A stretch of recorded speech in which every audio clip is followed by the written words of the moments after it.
¿Qué tal? Muy buenas noches. Una vez más junto a ustedes, acompañándolo en este programa, simple y claro, como todos los miércoles, entrando en sus hogares para poder ir comentando y transitando este tema de lo económico, como decimos siempre, desde lo más pequeño hasta lo más grande y todas las problemáticas que se suscitan a través de este transcurrir de la economía en nuestro país. Con varias novedades para este día miércoles.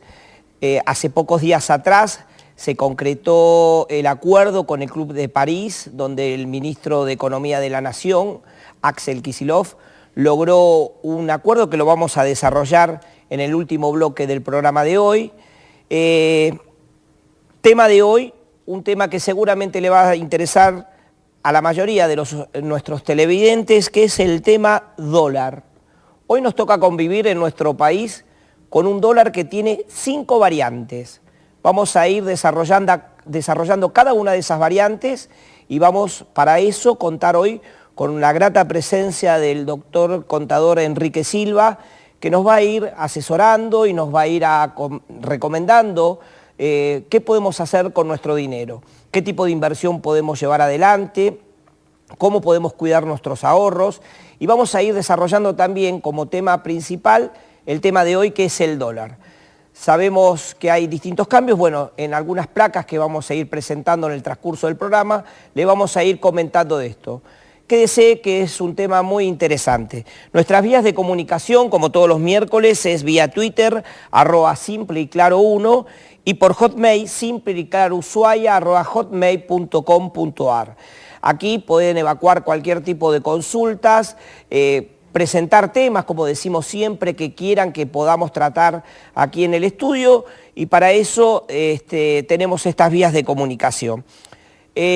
Hace pocos días estuve en Buenos Aires. También les voy a comentar cuál es la sensación que se está viviendo hoy en general, tanto en el trabajador, en el comercio, cómo se ha vivido. Me ha tocado días atrás estar justamente en Buenos Aires cuando el dólar blue, que es uno de los dólares que vamos a desarrollar como tema de hoy, tocó un pico máximo de 12 pesos con 30.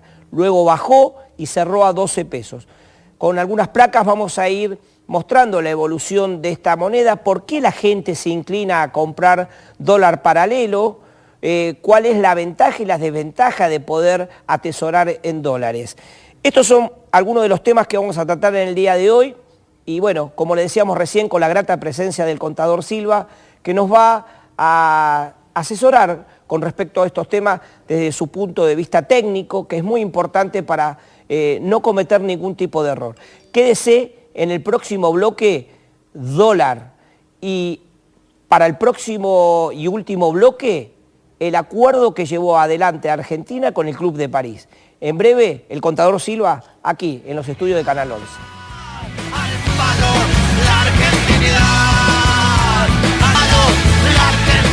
Continuamos aquí en la noche de miércoles, aquí en nuestro primer bloque de Simple y Claro. Como decíamos recién, tema de hoy, dólar y algunos otros temas más que seguramente le vayan a interesar, cómo poder hacer inversiones, aquellos que tengan pequeños ahorros y que quieran saber cómo lo van a poder invertir, lo vamos a desarrollar en el día de hoy. Quería comentarles también que a partir de este momento cualquiera que quieran seguir el programa vía YouTube lo pueden hacer. Simplemente en el buscador tienen que poner Simple y Claro Pardo, todo separado, y ahí van a aparecer la emisión de todos los programas que vamos a llevando adelante en el transcurso de este año. Pero no quiero perder más tiempo, quiero presentarles hoy y agradecerle la presencia al profesor asociado en Economía de la Universidad Nacional de Tierra del Fuego, el contador Enrique Silva, aparte de ser un excelente profesional, una persona que aprecio muchísimo, que realmente tiene mi mayor de los respetos, y estoy muy contento que hoy estés con nosotros, Enrique, muy amable. Te agradezco la visita. Sinceramente es muy importante hoy para estos temas que hemos traído como debate, que a la gente realmente le interesa. Lo que nosotros tratamos con este programa es de desarrollar de una forma simple y clara para aquellas personas que quieran entender cuál es la problemática de la micro y macroeconomía, desarrollarla con estos temas que tenemos, ¿sí? Y para hoy elegimos este tema tan interesante que nos tiene no solamente en este tiempo económico, sino que ya es historia de la Argentina el tema del dólar, ¿no? Que cada vez que hay algún inconveniente, el atesoramiento más inmediato que lleva adelante por consecuencias de haber vivido experiencias económicas bastante adversas, de que la gente se refugie en dólar. Para hoy vamos a ir a la primer placa, así ya podemos ir desarrollando los temas, que es, hay 5 variedades de dólar, Enrique. Tenemos el dólar tarjeta, el dólar líquido, el dólar libre, el dólar ahorro y el dólar oficial. Y por cada dólar un precio distinto, ¿esto es así? Sí, correcto, correcto. O sea, en definitiva, el problema está dado fundamentalmente cuando, como política de gobierno, se tomó la decisión de hacer el corralito, ¿sí? O sea que el hecho de la intervención dentro del mercado libre implicó que el Estado tomara cartas en el asunto de la forma directa justamente de intervenir la cotización libre del dólar. Esto, por supuesto, trae como consecuencia de que se le pone un precio máximo al dólar y de esa manera se evita que se llegue al punto de equilibrio entre la oferta de divisas y la demanda de divisas, ¿sí? Para lo cual, uno de los problemas más graves que existía justamente es el primero de todos, que es el dólar tarjeta, o sea, serían los consumos de los argentinos en el resto del mundo. Por lo tanto, de esa manera había una salida de divisas y que era muy difícil de poder, o sea, es uno de los problemas más graves que tiene la economía en relación justamente con la balanza comercial, ¿sí? El hecho de que tengamos una salida muy grande de divisas hizo de que se llegara a ese extremo. El problema en realidad en sí no es la cotización en sí del dólar, sino es el problema de la inflación. Claro. O sea, hay dos tipos de tipo de cambio. O sea, vos tenés un tipo de cambio nominal y un tipo de cambio real.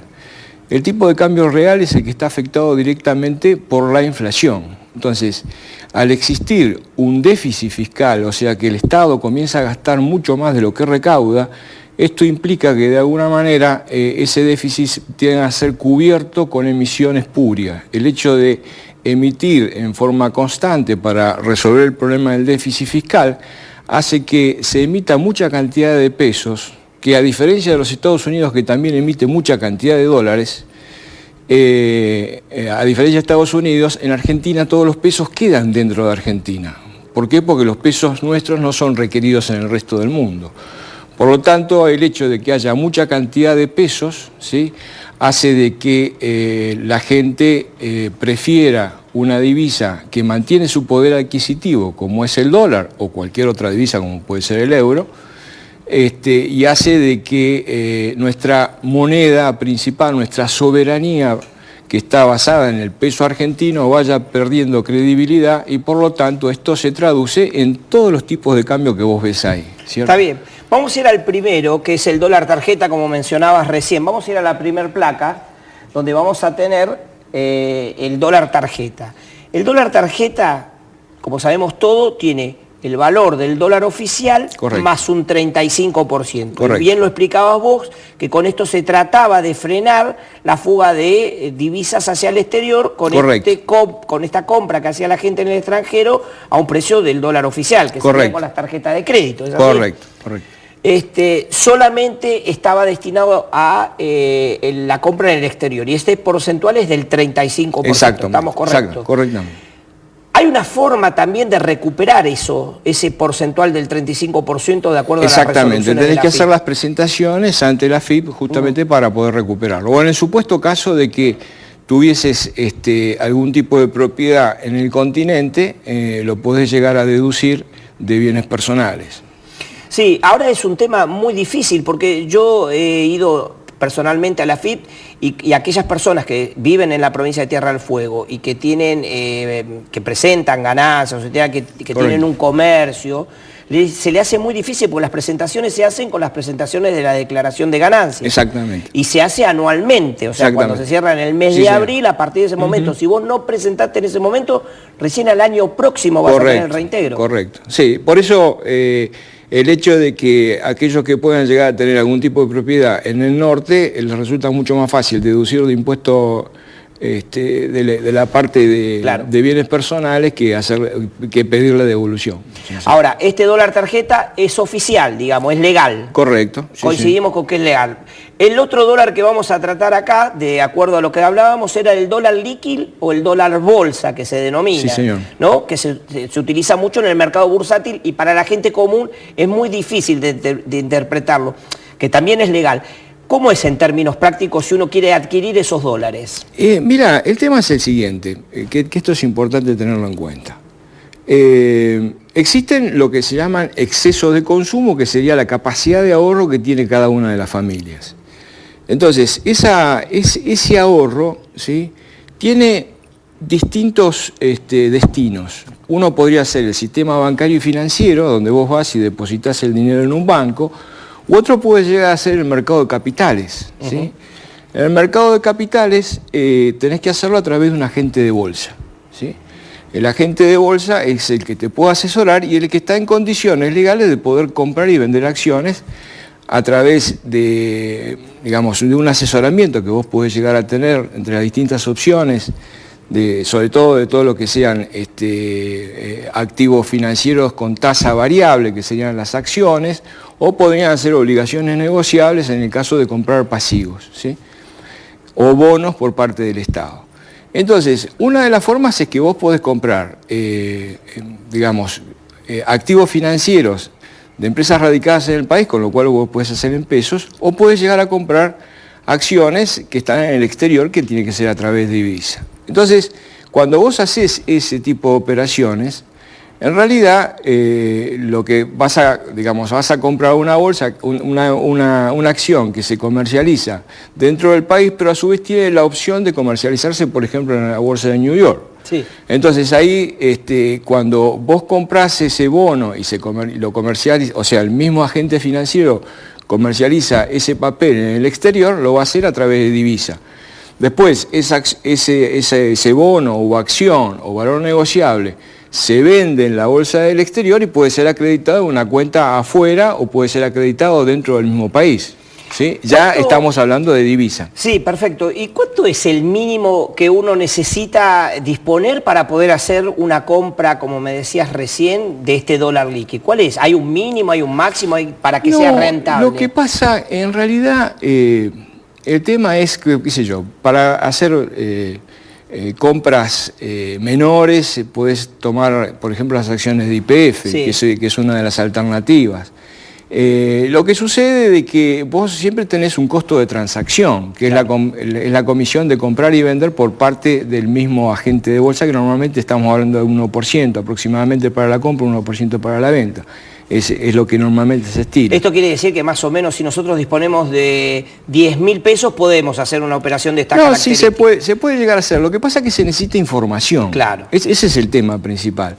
O sea, para tomar una decisión de comprar, hacer inversiones en la bolsa, es necesario que yo tenga una canasta, ¿sí? ¿Esta canasta qué indica?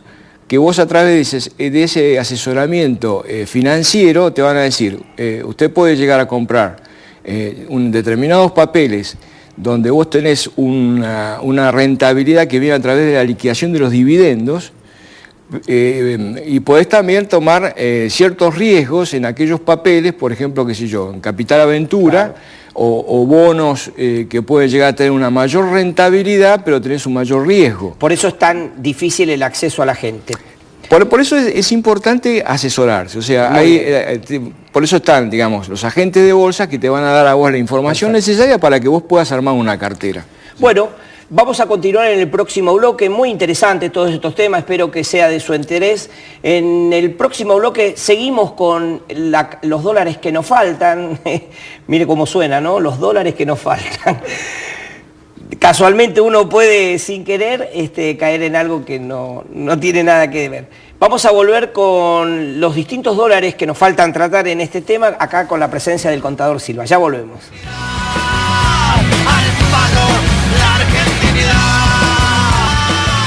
Bueno, realmente hasta los espacios publicitarios se nos hacen corto acá charlando y consultándolo a Enrique Silva, tratando de aprovechar su conocimiento para poder seguir evacuando estas dudas que nos van surgiendo. Pero continuamos con el tema dólar. Hasta ahora habíamos hablado en el primer bloque del dólar líquido, que es el dólar bolsa, después hablamos del dólar turista y ahora vamos a hablar del dólar libre.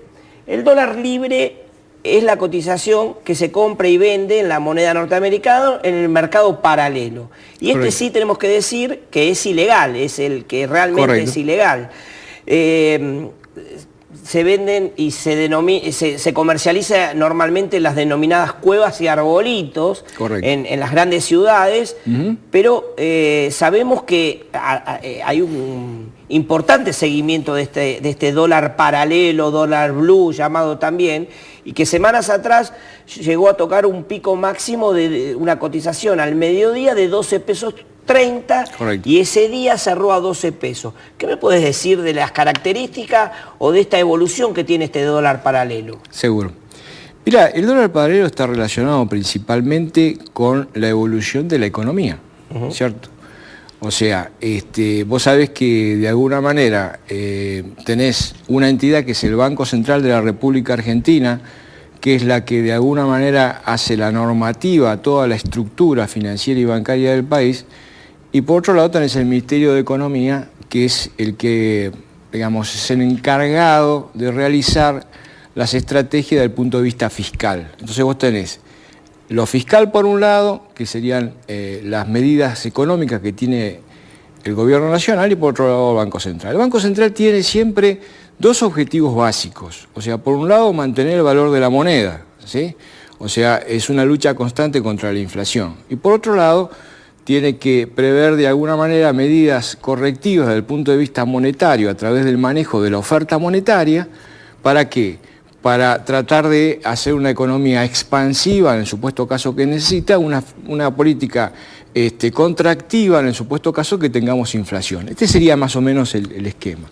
Lo que pasa es que hasta la llegada del nuevo presidente del Banco Central, existía de alguna manera la necesidad de que cada vez que el Estado empezaba a gastar más, el que era proveedor de ese dinero en forma constante era el mismo Banco Central. ¿Sí? El Banco Central proveía los pesos necesarios para que el gobierno siguiera gastando. Esta es una realidad. Cuando comienza a haber la corrida bancaria, y esto que terminó con la devaluación que tuvimos a principio de año, se llamó justamente al nuevo presidente del Banco Central a los efectos de ¿qué? A los efectos que aplicaran las políticas que correspondía para poder frenar de alguna manera la estampida en el tipo de cambio oficial, ¿sí? Y tratar de que la brecha entre el libre y el oficial sea lo menos posible. ¿Por qué? Porque en definitiva ilegal es el que está formando las expectativas de precios de todos los agentes económicos. O sea, si vos sos un importador o vos sos un fabricante, o en el caso nuestro de la industria electrónica, siempre tenés que partir de la base de que la conformación de los precios lo vas a hacer con el dólar que está más alto, no con el que está más bajo, porque sabés que de alguna manera eso es una realidad. La verdadera realidad es el que está en el mercado, el precio del mercado. Ahora te interrumpo, y también tiene que ver esto de que al ser un dólar ilegal, que no está registrado, mucha gente que tiene dinero que tampoco tiene blanqueado en su economía, sobre todo en la parte continental, donde por ahí tiene mayor presión tributaria, no tanto aquí en la isla, porque estamos dentro de un régimen de promoción industrial, vayan a esa moneda ilegal, porque no tienen que demostrar ni certificar ese ingreso. ¿Es así también? También, o sea, vos vas a tener siempre, o sea, en toda economía vas a tener una parte que es una economía que realmente es la que correspondería, que sería la parte blanca de la economía, y tenés otra economía que es la economía subterránea. Sí. Pero lo que te quiero decir es lo siguiente, el hecho de que, ¿por qué aumentaron las tasas de interés? Sí. ¿Sí? Y por qué de alguna manera, a consecuencia del aumento de las tasas de interés, se pudo sostener un tipo de cambio, ¿sí?, lo más cercano posible al tipo de cambio oficial. Esto se debe principalmente es que al aumentar las tasas de interés, ¿sí?, el Banco Central pasó la aspiradora y sacó todos los dólares, sobre todo el dólar que, digamos, la oferta, la acumulación, el atesoramiento que había de los bancos y aquellos que tenían ese gran cúmulo de pesos emitidos por el Estado. ¿Para qué? Para poder evitar que esos pesos fuesen directamente al mercado libre. Entonces, pero esto tuvo una consecuencia, que es el enfriamiento de la economía. Claro.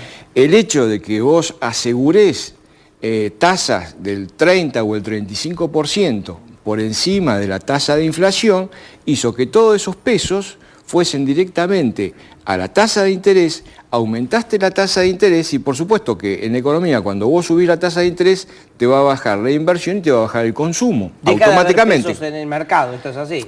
Lo que pasa de que vos lo ves desde el punto de vista del consumo. El punto de vista del consumo, al aumentarte esa tasa, vos tenías que en las tarjetas te estaban cobrando una tasa del 60, el 70 o el 80%.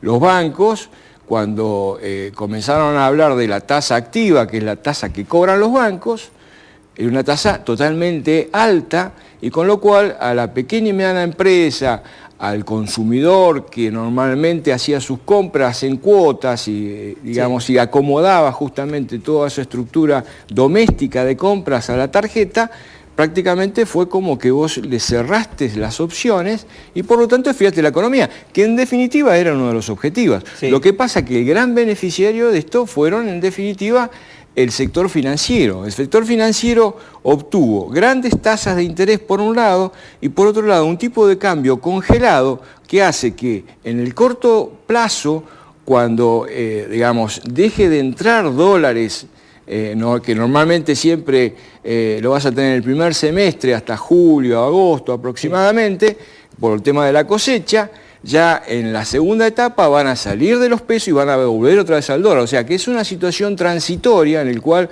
vos haces un acercamiento entre el tipo de cambio blue y el tipo de cambio oficial, pero es una especie de veranito hasta el momento que efectivamente la cosa empiece a funcionar de vuelta. Y para cerrar, el dólar ahorro, que fue lo que sacó el gobierno nacional para contrarrestar la compra del dólar paralelo, seguramente. Correcto. Donde sabemos que la característica principal de este dólar ahorro es que puede acceder cualquiera persona que esté legalmente registrada a hacer mediante un formulario de la AFIP que se presenta y llevaba una cotización por encima del valor oficial del 20%. Sí, correcto. Poco movimiento hubo con estos dólares, ¿no? No, lo que pasa es que vos tenés que pedir, o sea, la AFIP te tiene que autorizar, ¿cierto? Y muchas veces los bancos no tenían el sistema adaptado cuando salió todo esto. O sea, tuvo un tiempo, un mes y pico que la gente y digamos, tampoco estaba muy difundido, pero esto es una buena opción para el pequeño, el pequeño ahorrista. Esto hace que de alguna manera decís, bueno, tengo una posibilidad, o sea, tenés que demorar consumos por un año. Por supuesto. ¿Sí? No obstante eso, en el supuesto caso de que vos quieras disponer antes del año, te cobran lo que corresponde y automáticamente vos podés estar... Bueno, Enrique, realmente sumamente agradecido por tu participación. Creo que ha sido el programa que se me ha ido más rápido. Tengo muchísimas preguntas para hacerte. Yo voy a volver a invitarte. Te agradezco que estés aquí presente. Hay temas que me han quedado. Hoy quería tratar también cómo pueden aquellas personas que tienen para atesorar, qué sé yo, 5, 10 mil o 15 mil pesos, tratar de ver cómo lo pueden hacer. Lo vamos a hacer en el próximo programa. Les agradezco, muy amable por acompañarnos otro miércoles más. Nos vemos el miércoles próximo en este espacio que hemos denominado Simple y Claro. Gracias por dejarnos entrar a su hogar. Hasta el miércoles.